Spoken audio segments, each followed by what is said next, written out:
Good evening, everyone, and welcome to this special edition of Reputation Today Prime Time on social media influence. This edition of RT Prime Time is presented in association with The Practice, a dynamic communications firm. The Practice, in association with Reputation Today, unveiled the fifth edition of the social media influencers listing engine, better known as the Smile Report, yesterday. We will start this evening with a short video from the team that worked on this report on the methodology used and how they calculated the power grid of influencers.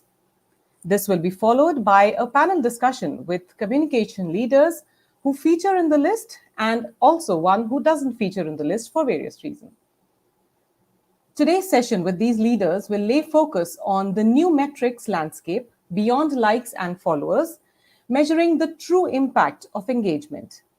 The panelists for the discussion today include, in alphabetical order, Aseem Sood of Impact Research and Measurement, Mo Chakravarti of Deloitte India, Priya Patankar of PhonePe, Tarunjit Ratan of Nucleus PR. And moderating this panel today will be Kruti Mehta, Vice President at The Practice. A warm welcome to all our panelists today.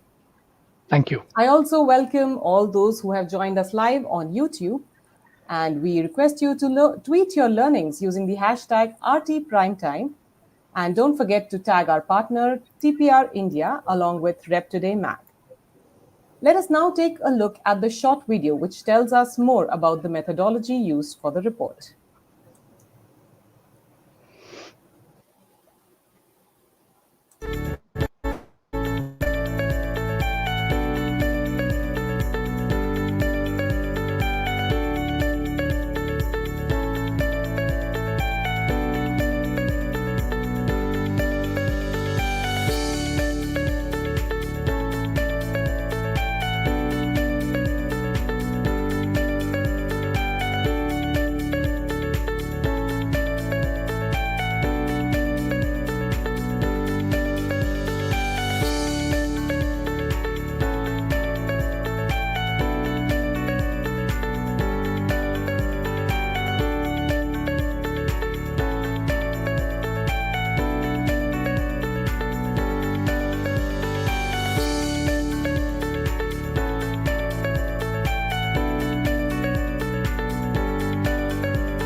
I would now like to welcome Nandita Lakshmanan, founder and chairperson at The Practice, to share her thoughts behind the study.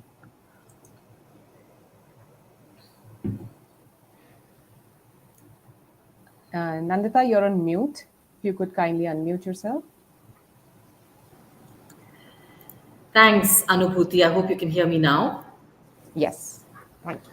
Good evening to all our panelists on screen and everyone who has tuned in today. This is a significant milestone which marks half a decade of recognizing influencers in the public relations and communications industry. The RT Smile Report turns 5. I want to begin by thanking our partners, Reputation Today, the jury for the report this year, Karthik Srinivasan, who has always given time to us these last 5 years, Hemant Gole, Shreya Krishnan, and KS Narahari, and our entire team at The Practice, who diligently put this together every year. When we first launched the Smile Report back in 2019, we wanted to celebrate industry leaders who were making a mark with their presence on social media to inspire all of us to use these platforms more. In public relations, we maintain that true and lasting influence is reflected in meaningful connections, the trust we establish with stakeholders, the points of view we own and share, and the frequency with which we engage and communicate. So this led us to evolve our methodology from 2019 to emphasize both quantitative and qualitative metrics, focusing on authenticity and meaningful engagement. As we went along, We also saw social media platforms, especially LinkedIn and X, formerly Twitter, going through remarkable transformations. The digital conversations that shape our world today have evolved significantly, especially since the onset of the pandemic in 2020. The way we connect, share, engage has shifted from mere broadcasting to greater effort towards focusing on causes and issues close to one. Yet, the noise is what both assaults and seduces us most of the time. Now, this takes hard work. While there are many who are natural, we also see many who put in a lot of hard work to be seen as natural. We're encouraged by this response to the Smile Report. It is wonderful to see increased nominations that has brought in many of you as first-time entrants to our list. It also highlights that consistency is required to influence, and therefore, the listing requires frequency and quality of engagement as well. We're also delighted to see an increasing number of posts on public relations, articulating what we do, sifting it from the odd and age old perceptions, and defending it. The future of Smile Report will reflect trends in social media and quality of posts that are furthering our industry. Our goal is to provide a comprehensive view of how digital conversations shape reputation and drive success. In closing, I would like to express my gratitude to all of you for your contributions to our industry. Your dedication to creating genuine connections, fostering trust, and sharing valuable content is what makes our community thrive. With that, I want to now invite Kruti Mehta to kickstart the panel discussion. Over to you, Kruti. Thank you so much for that, Nandita, and thank you, Anubhuti, for kickstarting this interesting session today. And Nandita, like you rightly mentioned, I mean, we are in the quest of developing that authenticity where our social conversations are concerned. And with that, the fundamental question for all of us today on this panel, I'm, really honored, first of all, to share this space with you all. And I wanted to begin this discussion right away because I'm really excited to know your views on, what is it that we can do differently now, with the increasing pace at which things are changing around us? How do we not fall prey to the noise culture? And how do we not give in to the temptation of trying everything and anything and stay authentic and true and still create an impact?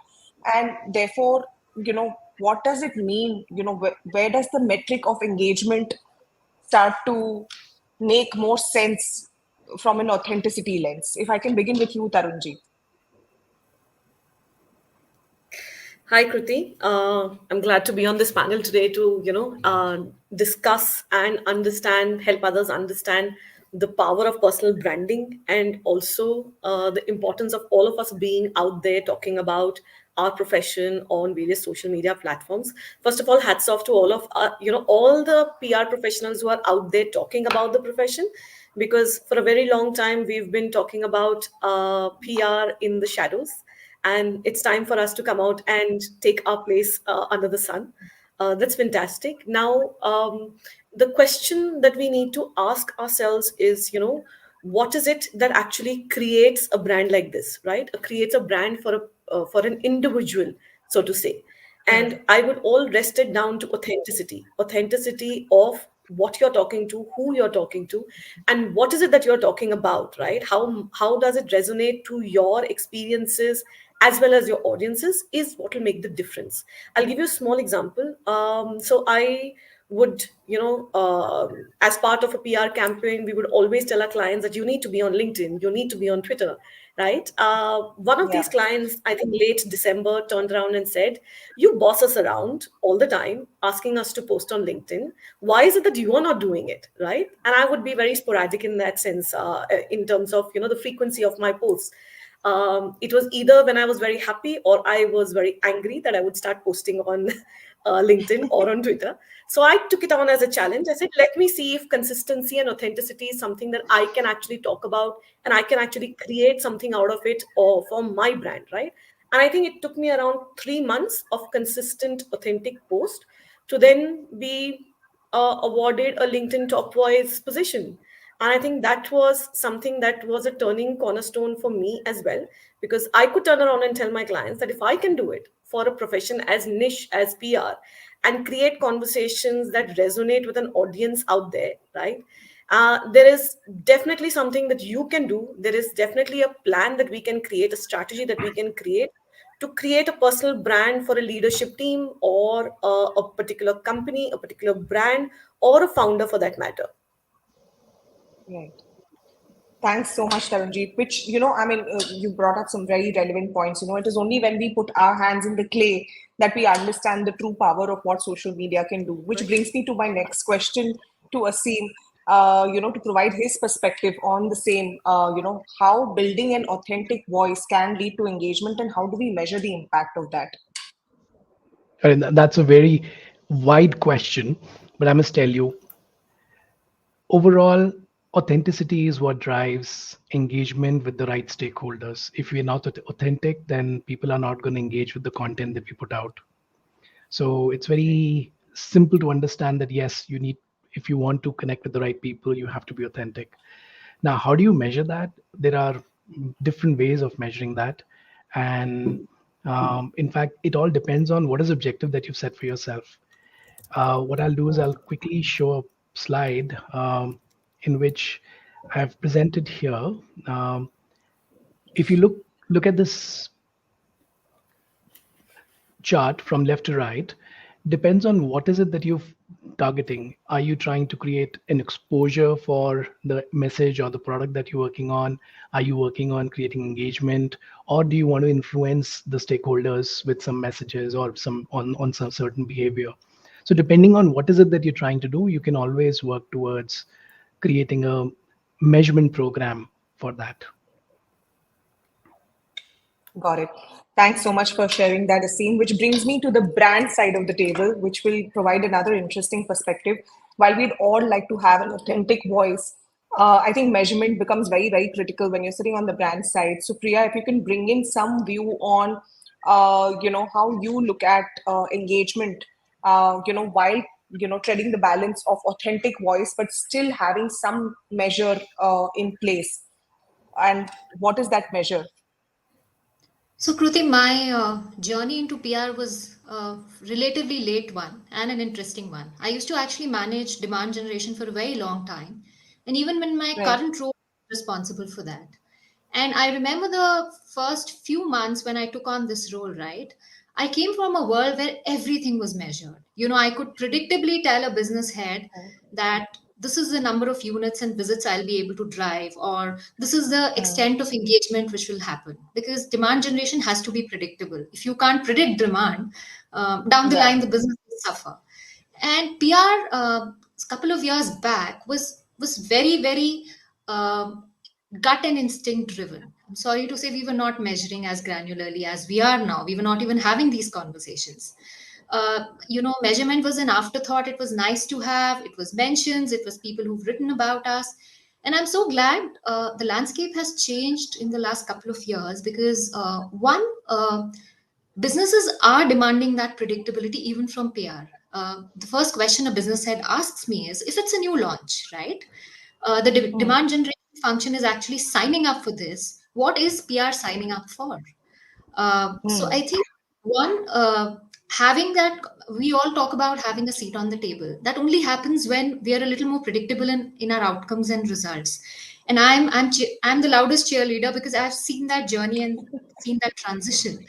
Really happy because one, we are tracking what I would say is sanity metrics now and not vanity metrics. We are actually saying let's micro run these campaigns, let's not spray and pray, let's predictably decide what we will deliver as PR professionals.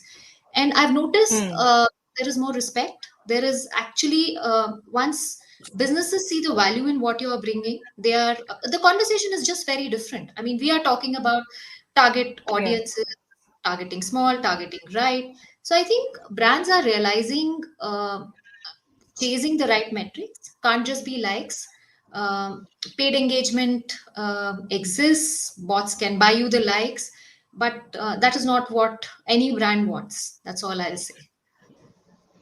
Right. No, I'm glad you brought up a very interesting point, sanity metrics, not vanity metrics, which at this point I want to bring in Mo's perspective on that. What would you consider to be sanity metrics, Mo? If you can share your point of view on that. So, my take on the whole measurement aspect is a slightly different and nuanced. I mean, I feel that we've really come a long way, from thinking just about clips and coverage and aligning things towards media and media-led outcome. I think the whole aspect to step back and think is how mature as a profession that we have now brought come and evolved into, because now suddenly the conversations are much beyond just a media channel, right? Because now the metrics go much wider with digital coming in the play.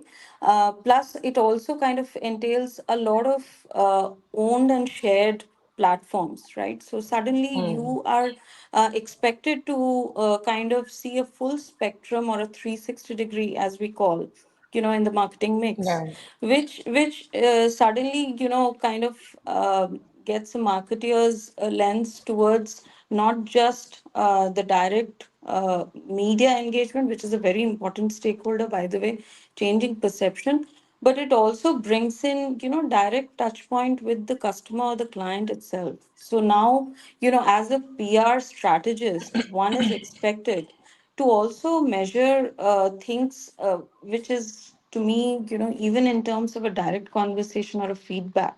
And there are so many different things that I'm sure eventually in the panel we will delve into. But just a small point of a direct customer feedback, or say a metric about how is your perception being built, not just online but on your word of mouth, in itself is also a very important measurability factor as per me. So, to me, I think we just really need to break this down into what is it that traditionally we have looked into, and what is it that we now need to look at a much more nuanced manner, given platforms and perceptions, the kind of audiences. I think audience mapping is very critical. So from that lens, it's important to have a clear sanity led measurement matrix with us. Right. You brought up such a good point, Mo, on that front, connecting directly with the audiences and how PR is moving beyond just being, a one-way conversation to now becoming a two-way conversation. Which brings me to my next question. There is a study I saw recently that talked about, how consumers today or audiences today prefer a dialogue versus a monologue from brands. And there is power in building communities. So I wanted to bring Priya's perspective here first, and then I will come to you, Tarunji, because I know you are also creating a community of sorts. But I wanted to get Priya's perspective on how interacting with audiences directly in a two-way dialogue can create the kind of engagement, and what is that experience like? I think two things. First, personal anecdote, which is I was actually trying to make a travel booking and I was chatting with a bot. And I just remember remarking aloud to myself that this bot conversation is sounding very much like a bot. So I think what's happened over time is we expect even our bots to sound as engaging as possible, because half the time the bot was actually answering questions I hadn't asked. If I talk about my own brand, because that's one brand I have the most experience with, one thing I think language, at least in our world, is a huge barrier. And unless you engage with audiences in the language they understand and they are comfortable with, a utilitarian app like ours will not appeal to a customer. So that's something we've tried to consciously build, and that is a way in which you enable two-way communication. Mao made a very good point, something I've been a huge believer in through my career, which is of having your own channels, having your own blogs, videos, and other tools, which in which you are trying and engaging with the audience in a much deeper way. Asking for feedback. I mean, something as simple as, did you enjoy blogs and would you like to see more of those? Or what would you like to us talk a little more about? And we've seen pretty interesting themes emerge from this. One is we would like to be educated on safe digital payments, and we do that all the time. That was actually customer feedback which got us doing it. The other feedback we actually got through one of our own channels and comments like this was, can we have more videos? Because when we are transacting, we like the things to be a lot more visual. So I think as brands, as I said, if we even expect our bots to be more human and engaging, uh, uh, it is an expectation most customers do have going forward, considering there are so many brands they engage with these days. Right. Thanks for sharing that, Priya. Which, brings me to the other side of the spectrum. One is a brand engaging in a dialogue with their audiences, and one is to build a community as an individual who is present on social media. And Taranjeet, if you can provide a perspective of how you've gone about that and how that made a difference to your engagement with your audiences, that would be very helpful, I think. Absolutely. So, yes, we've been creating a community of PR professionals and, focusing on helping them upskill for the last 8 to 9 years. And today we are a community of 10,000 people at PRPOI, which is Public Relations Professionals of India. And the whole focus is, and, the reason why we've been able to do that, right? I get asked this question very often, is because of the focus we have chosen and the relevance that we are providing out there, right? While there are a lot of conversations that happen, how is it that a particular conversation, how is it that we can tweak this conversation to, help the audience that we have out there align with the mission that we are, that we have tasked ourselves with. While there are a lot of battles that you can, fight out there, we have chosen one particular battle, and we've been like laser focused on it, that this is what we would like to provide to our viewers. Now, once that content is there, let's say there is a discussion that is happening on, let's say the last one that we did was hugely successful, was on IPOPR, right? If IPOPR is something that we are looking at creating a conversation about, the conversation has to also help my audience understand where can they upskill. Yeah, what is it that they can do to be able to get those skills, and what are the kind of skills that you need to transition from doing regular PR, corporate PR, moving into a corpcom role and helping your company, helping your brands launch an IPO. So that was the key thing, is how do you take this conversation and make it relevant for the audience that you do have.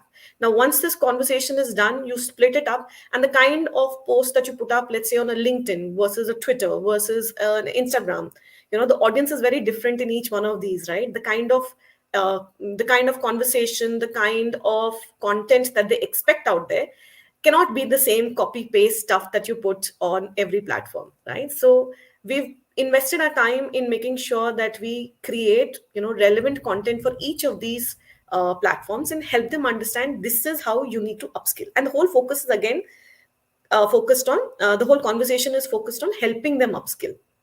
Yeah. And over Right. time, people have seen that relevance. People have seen why it is important for them to be here, to be able to understand what are the kind of things that you need to do to upskill to the next level. And yes, the whole point is also the tonality of how we put things across, right? The tonality has a lot of camaraderie in it. We've always said to our panelists as well as to the entire community, there are no stupid questions. There are no questions that are wrong, right? You can ask any amount of questions, and you can ask any question for that matter, and it will be answered. Great. And what's the kind of impact that creates? I mean, if you can share a little bit of light on that, and then I will move on to ask Aseem how one Excellent can question. measure impact. Excellent question, Kruti. This is one of my favorites. People keep asking about impact, and yes, there are a lot of metrics that you can go with. Sanity metrics, I love that one, Priya. Vanity metrics, business metrics, etc., etc. But like my mentor, like the guru Simon says, right? Why are you doing what you're doing? What is the objective? What is the objective that you're trying to achieve? Based on that, you can decide what metrics fits you, and what is the success parameter that you would judge your entire campaign on. That is very, very crucial for us to be able to understand, right? If my objective is to help people upskill, right, what is the impact that I have been, how will I judge whether I'm successful or not, is by looking at the kind of empirical data that exists apart from all the metrics in terms of views, impressions, etc., etc. That doesn't tell me anything. The views that we look at reach, in fact, the kind of post that I put up also reach some 60,000, 70,000 impressions, right? But does it really help me understand whether I've been able to create an impact with people or not?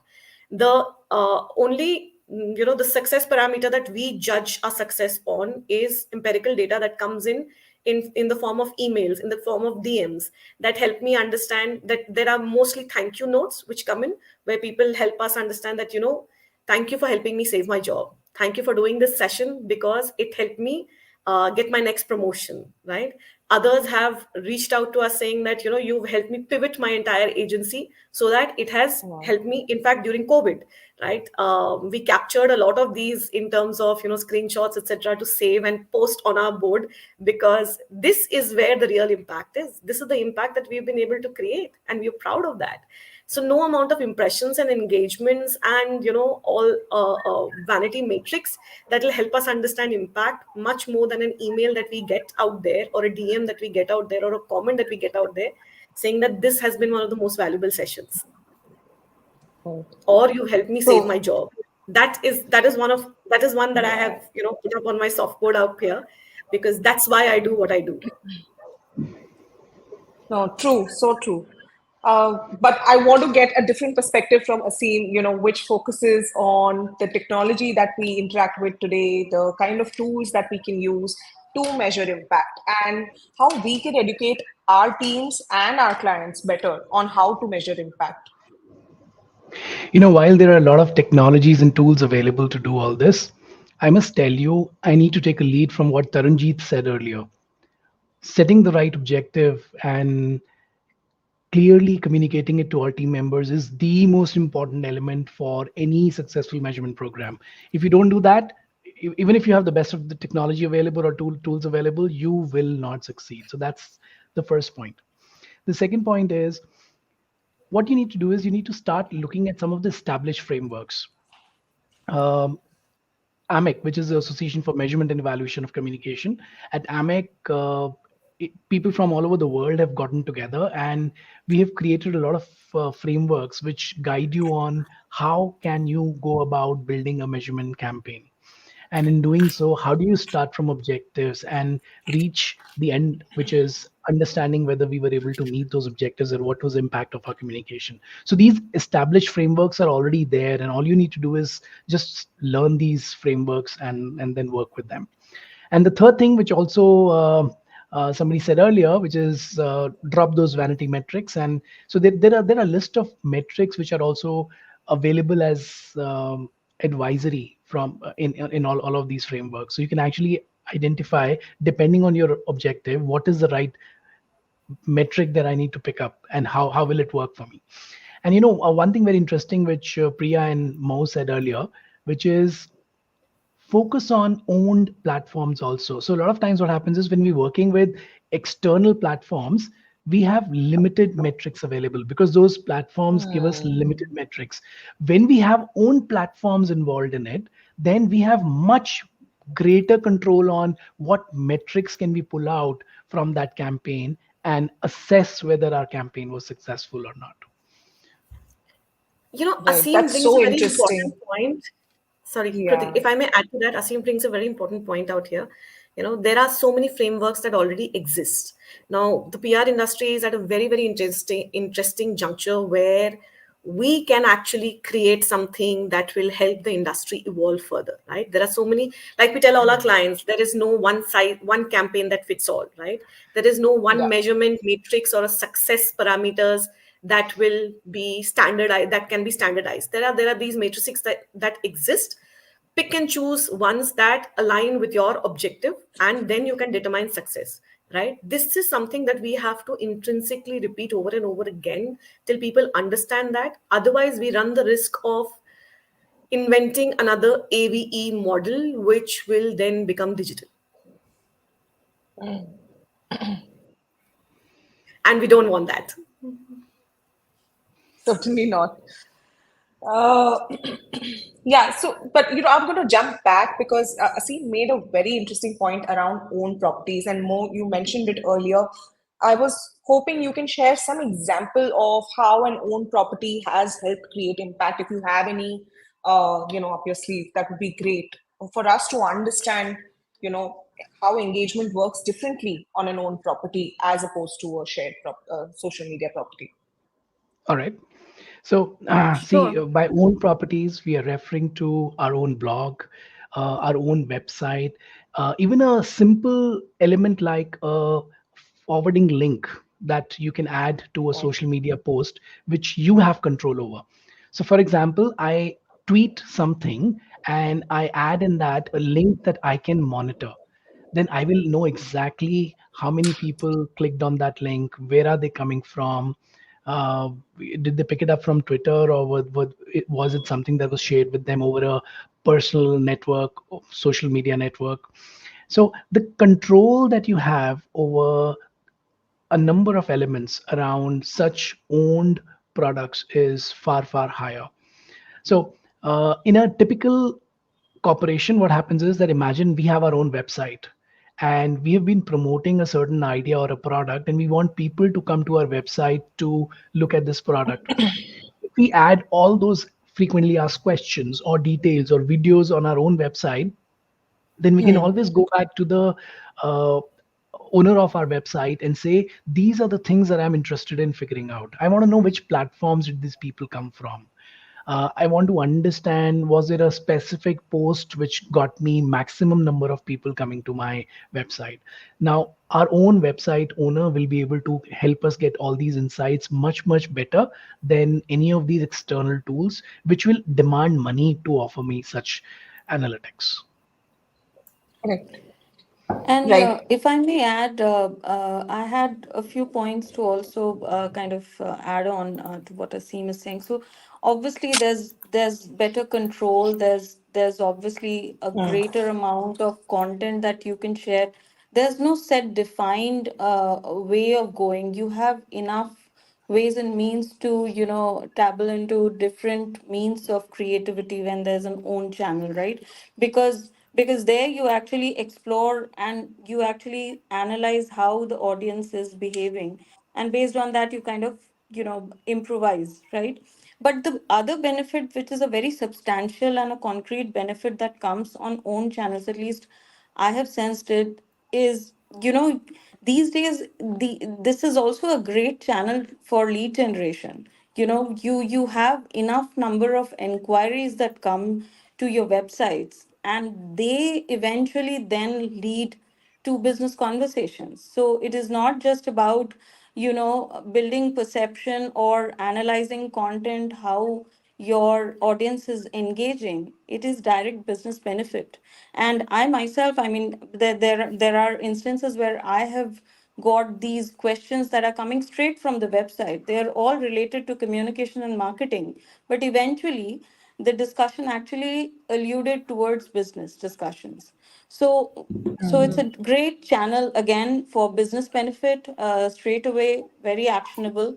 Secondly, you can actually track trends from these own channels to have greater analysis that is going straight to your CXO, C-suite management. Because when it comes to a direct access or a feedback, again, these are the channels which are very, very closer to business.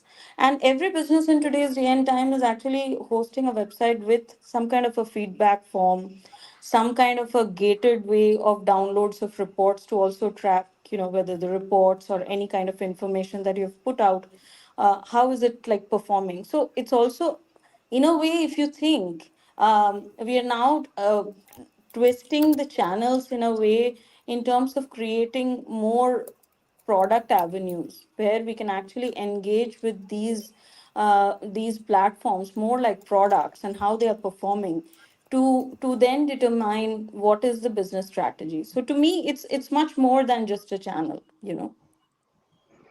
And if I can add Right. just one specific element, I was listening to a lady from LinkedIn at an international conference recently, and she said, we are finding this from more and more customers of ours that People are reaching vendor selection even before they start speaking with the sales team of an organization.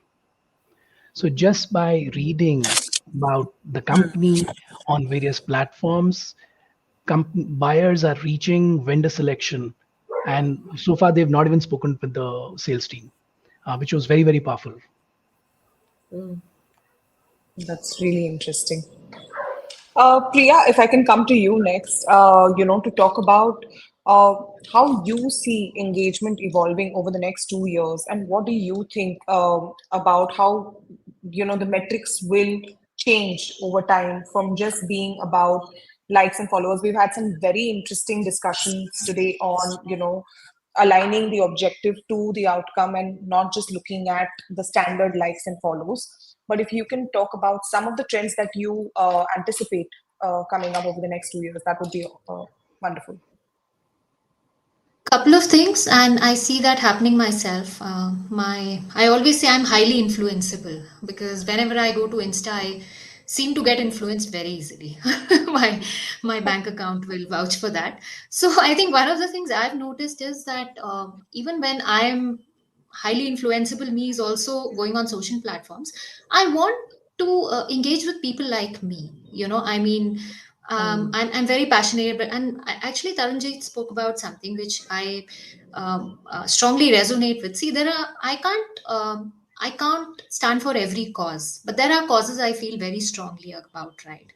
And if you notice on Insta, also we are seeing this trend of micro influencers, people with smaller Mm. but stronger following, right? I mean, Yeah. people like me, people like at my age and stage, people probably who are passionate about sport or music, rather than the millions of followers who, frankly, the pages look great, but I can't relate to them.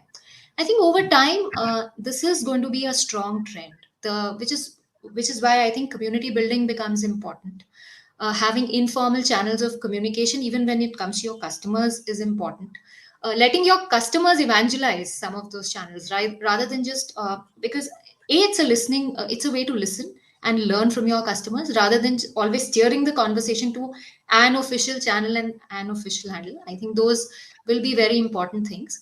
In terms of metrics, as I said, I'm extremely glad we're making things more and more measurable, because that helps businesses take us a lot more seriously.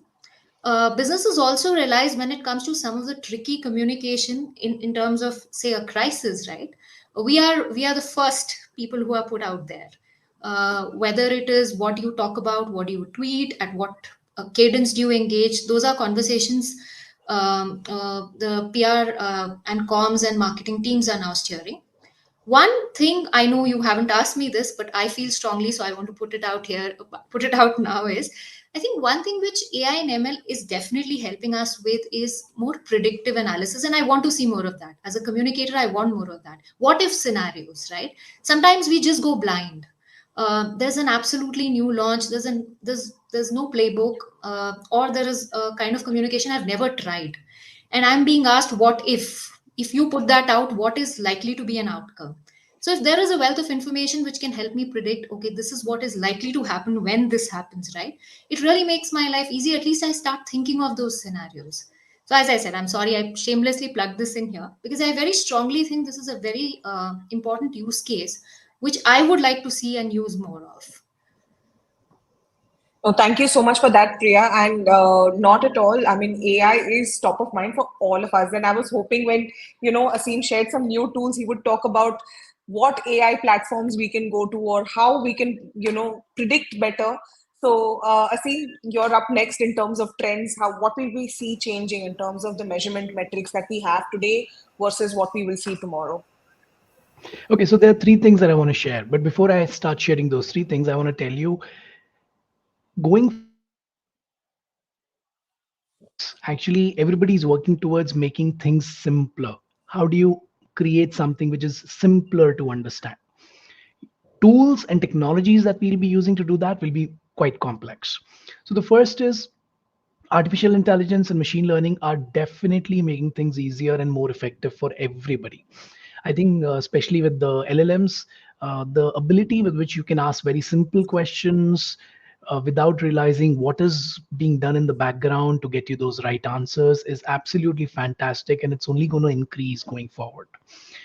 This will not only lead to reduction in the time in which you are able to get the research done, but the quality is going to remain the same and the cost is going to be drastically lesser. So that's one. Second is more and more companies are now moving towards integrated metrics, which is, you're measuring cross-platform activities. So you're looking at paid, earned, social, owned all together and bringing them all together into one. So integration is going to be the key. That's going to be the second thing that we're noticing. And the third thing, which is actually very interesting, is you will also see a lot of metrics being pulled out. They will not be available to you anymore. And I can give you one example. This is actually because of ethical considerations that we are able to understand now, which we kind of disregarded earlier. So a very simple example is we do a lot of leaderboards. So when events are happening, we do leaderboards so that we know who are the people who are engaging in conversations around that event. And now, if somebody has less than 500 followers, we are not allowed to pinpoint and identify those people and present that research to our clients. It's something very simple. It's a start, but yes, somebody realized that if somebody is complaining and somebody who has less than 500 followers, you should not be able to identify that person in the research that you're doing. So similarly, there'll be a lot of metrics which will be pulled away from you. While technology can make it happen, but we believe we'll all come to a common consensus that no, we should not be looking at these metrics because of ethical concerns. So these are the three important things that I see happening in the near future. Great. Can I invite you, Tarun, next to share your views on trends that you see in terms of how Very engagement and interesting. impact of engagement will change? Absolutely. I think I agree with everything Asim and Priya have mentioned. There are going to be a lot of, these changes that you will see. However, it's interesting, that to note that storytelling and the human element is going to cut across all of these, right? End of the day, you can buy the numbers, you can get those impressions, you can spend a lot of money and just make sure that your content is visible in front of a certain number of people so you get those impressions. It satisfies the ego metrics in a lot of PR campaign reports that we put out there, right? Half our industry is based on that. And that's not going to go away anytime soon. However, over the years, over the next couple of months, over the next couple of years, you're going to see the storytelling of the human element kind of, supersede all of it.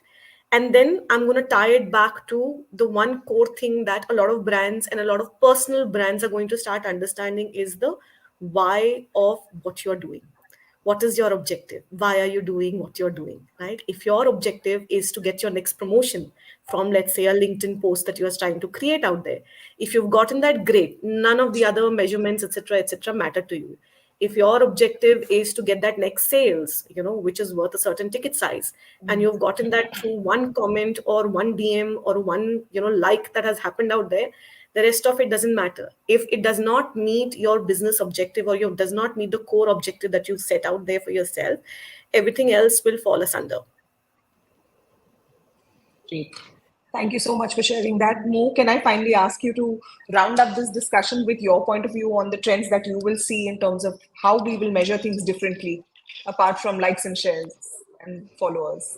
Sure, sure. So I think the way I see and sense, and also with our consulting hat, what I see is, times are really changing drastically, and I may not have a different point of view than most of us believe, but that's the reality. We're living in a world where agility is the key, both from the point of understanding the audience, creating content, and the ways of creating content. So, content which was ideally supposed to be in a story format of 800 words has now reduced to 650, 350, and now even to snackable content, right? So we're living in a world where content consumption and the patterns of content has drastically changed. So with that, the measurement metrics will obviously change.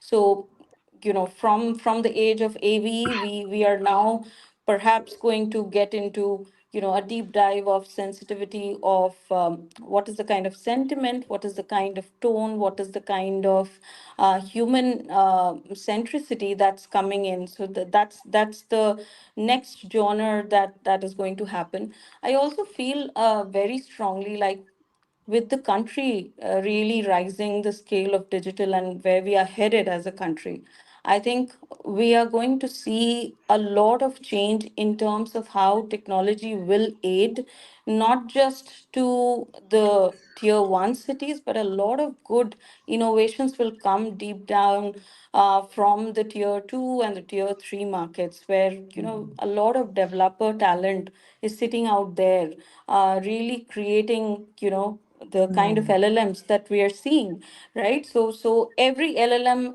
and the kind of sophisticated way of mapping throws in a new amount of analysis, so to say, right? And that's how AI and ML is predicting so much. So a lot of predictive analysis will come, but at the same time, newer forms of technologies will evolve and come in.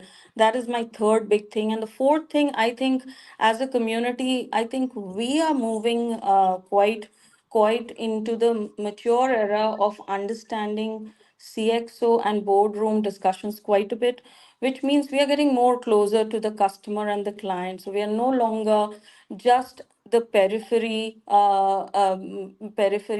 storytellers who will introduce a particular campaign and just stay in touch until a brand awareness side of things. But we are now headed towards the second bracket, which is consideration, and finally buying. So which means our role and our ways of measurements will considerably go high, and which is why I mentioned that staying close to the customer, trying to understand the feedback in a lot of instances, even when you have different channels, like say in an event, if you're trying to map in where all your customer journey is, what is the touch point the customer has been, that in itself will become a newer channel or a metric for us to kind of bring in. So beyond the usual metrics of understanding the messaging, the keyword analysis, the analysis of social, which is very impactful because it is transparent, it is rightly there. The fourth pillar comes, which is staying close to the customer, and that's the bigger change that I see in everything that we are talking here. Super. Thank you so much, Mo. That was very, very insightful. I want to end this conversation very, reluctantly right now, because I know we're almost out of time and we do have a few questions from audiences that have come in. But before I do, I want each and everyone to share one word of advice to our audiences, especially the budding youngsters within the industry who are probably going to become the voices of the industry tomorrow and will be shaping up their personalities and voices on social media platforms. One word of advice from each one of you to help them on their journey towards building engagement and creating impact. Mo, why don't you start? Stay authentic, and that's the biggest thing for me. I mean, I've always believed in whatever you are, just show that side of it, and people just love it, because every one of us has a unique us in ourselves. So stay authentic. Asim? Clearly articulate and understand your objectives. Superb. Priya? Challenge the status quo. Don't sail Oh, along. superb. That's nice. Taranjeet, why don't you share something as well? So it's not going to be a word, right? And this might sound self-serving, but upskill. Because if you thought education is over, well, I've got news for you. It's not over, because at the rate at which this entire thing is evolving, right? This is pretty much like us jumping out of an airplane and trying to build a parachute along the way, and then educating everybody how to use that parachute, right? So Superb. upskill, upskill, upskill. Find time to do that, because without that, you are just going to probably survive in the industry. If you want to thrive in the industry, then make time for upskilling. Super. And I'm going to sum it up as well. And I'm going to say, follow these experts for more of such advice. Great. Thank you so much. I had such a fun conversation. I'm going to move on to the audience questions now. And I'm pulling up the first one. This is from Sakshi Sharma from Score. She asks, how can a brand evaluate whether its evergreen content continues to engage and remain relevant to its audiences over time? Can I invite Priya to answer that? I think it. I mean, personally, I have seen campaigns which have run through years. Cadbury's is very, very top of mind. The content is relevant. At 47, it resonates with me, my 77-year-old mom, and my 20-year-old son. So, I mean, I have three generations of proof points. But her question is also specifically on how do you know it's working. Uh, Yeah. I think over time, if you have the right measurement frameworks, you would know whether it continues to resonate. But what tends to happen is what I have seen, at least in our world and in my own experiences, sometimes you retain the central core message of the campaign, but the treatment changes, and it continues to resonate over time. So most successful campaigns, for instance, there is a strong tagline or a strong message. It could be Titan about empowering women, or my brand about inclusion, financial inclusion digitally. So the core of message stays the same, but the treatment keeps changing, and you notice that continues to resonate with your audiences. That's how I would put it. Great. I'm moving on to the next question.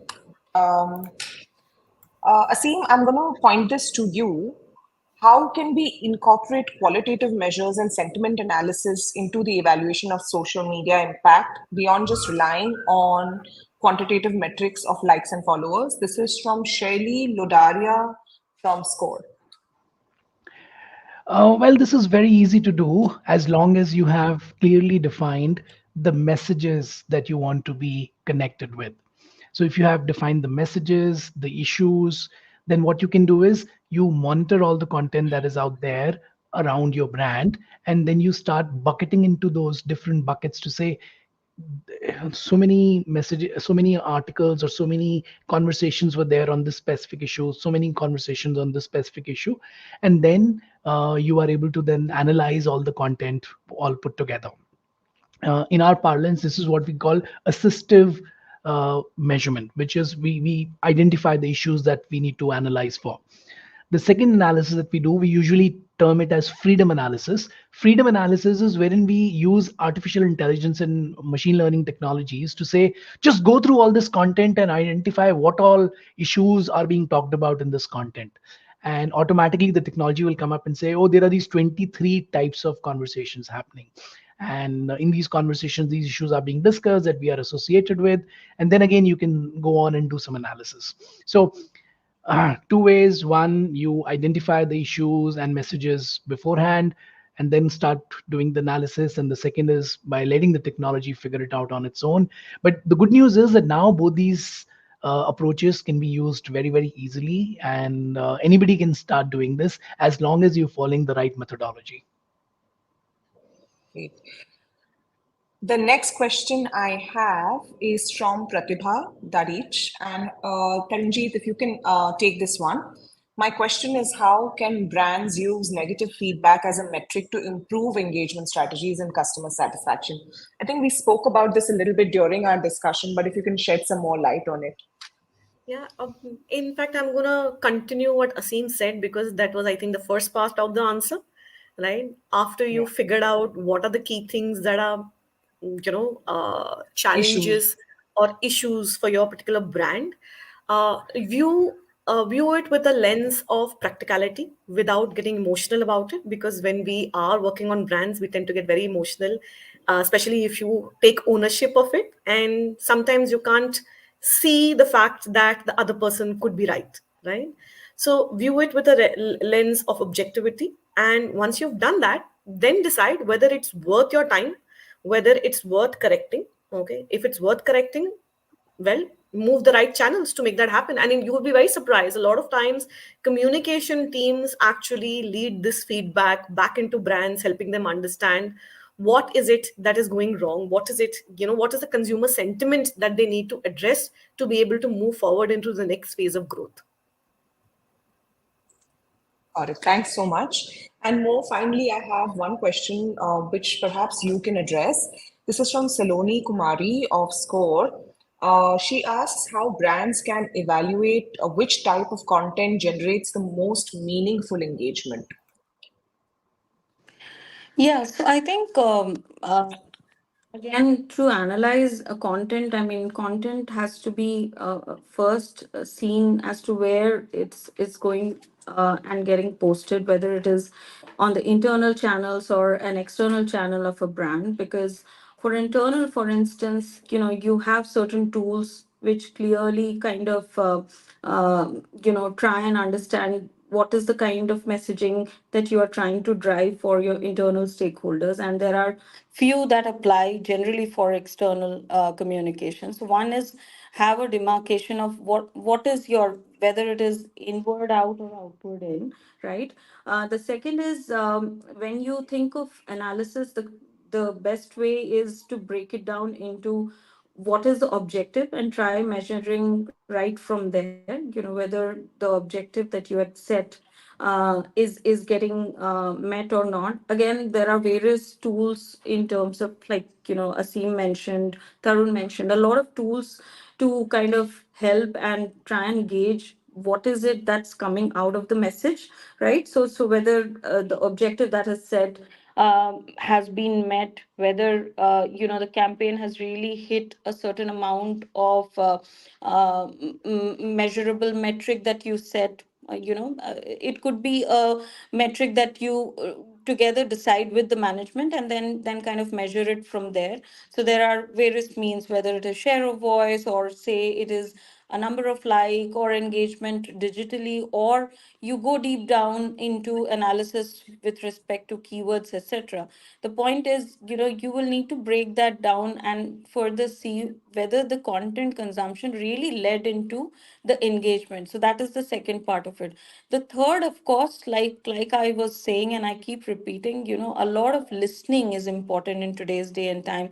Content that is consumed both in person as well as digitally, a lot of listening and listening advice is something that marketeers and communicators are putting their efforts into. So whether it is social listening, or it is direct client feedback, or it is about tracking your customer's journey, or it is about just going and sitting across with your CEO, trying to get his or her feedback from what he or she has experienced with their customers, is also important. So that is another way to analyze content, right?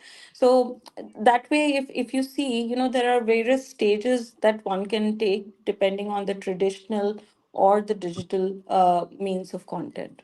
I hope I answered the question. I think you did.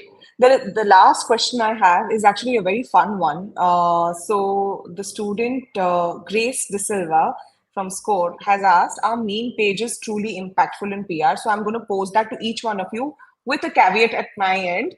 You have to talk about the last meme you remember. So each one of you, please answer that, and then we can wrap it up and call Anubhuti on. Can you repeat the question, please? Are meme pages really impactful as a PR strategy? And then I have asked you, which is the last meme you remember? So, Kruti, mine is easy. It was my team was celebrating my birthday pretty recently. There's a meme of me actually telling my team I'm watching them. So my team uses, so whenever a deadline is approaching, that meme gets shared saying big sister is watching. So I'm a meme now. Super. What about you, Asim? What do you Okay, think? Memes firstly, are impactful? so as a consumer, I can say that yes, memes are impactful, but I don't have first-hand experience of working on any campaign wherein we created memes, because we only look at the measurement part of it. But I must tell you, when it comes to measurement projects, the number of hits that you see around any brand, um, memes form a very small part of it in practicality. I don't know why, but that's how it is. Interesting. And which is the last meme you remember, Asim? I can't recall. I'm so sorry for that. He's being politically correct. So let me jump in Yeah. there. While you say Yes. it forms a very minuscule part of it, you have living proof in our country where one party versus the other lost or won an election because of memes. Yeah. The Pappu series, I don't think anybody is going to forget very easily. And it is very difficult for the other party to come out of it.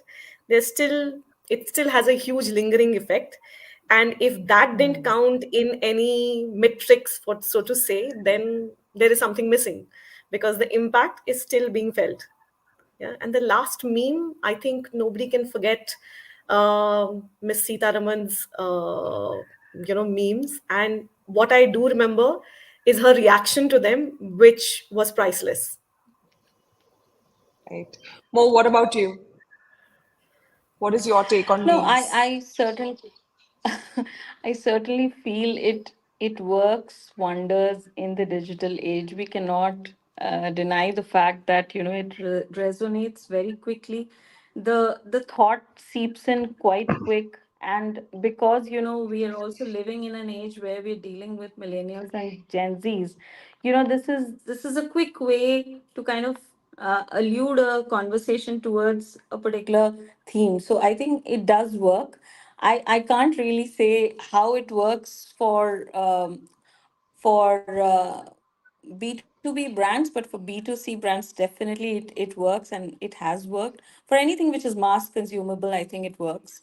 The last meme I remember was something to do with, I think, Virat and Rohit Sharma leaving cricket, and it was something very funny, but it was related to cricket, and that's what I can remember at this moment. Yeah. Lovely. Great. Thank you so much. I have enjoyed this conversation immensely. It felt like such a wealth of learning through the process of asking you questions. So, with that, thanks each one of you. I'm going to invite Anubhuti back on now and I'm going to stop talking. Thank you, Kriti, for this fabulous discussion. I'm sure all our learners are going away with a lot of learnings, tons of inspiration. And I would like to, on that note, thank our panelists, Asim, Mo, Priya, and Tarunjit, for your time and your insights today. Thank you to all our attendees for taking the time out this evening and joining us on YouTube. If you have signed up for Praxis, we look forward to seeing you in Pune on the 20th of September. Follow us at PRimeTime17 on Facebook, LinkedIn, and Instagram for all updates. Thank you and have a great evening ahead. Thank you and bye bye. Thank you.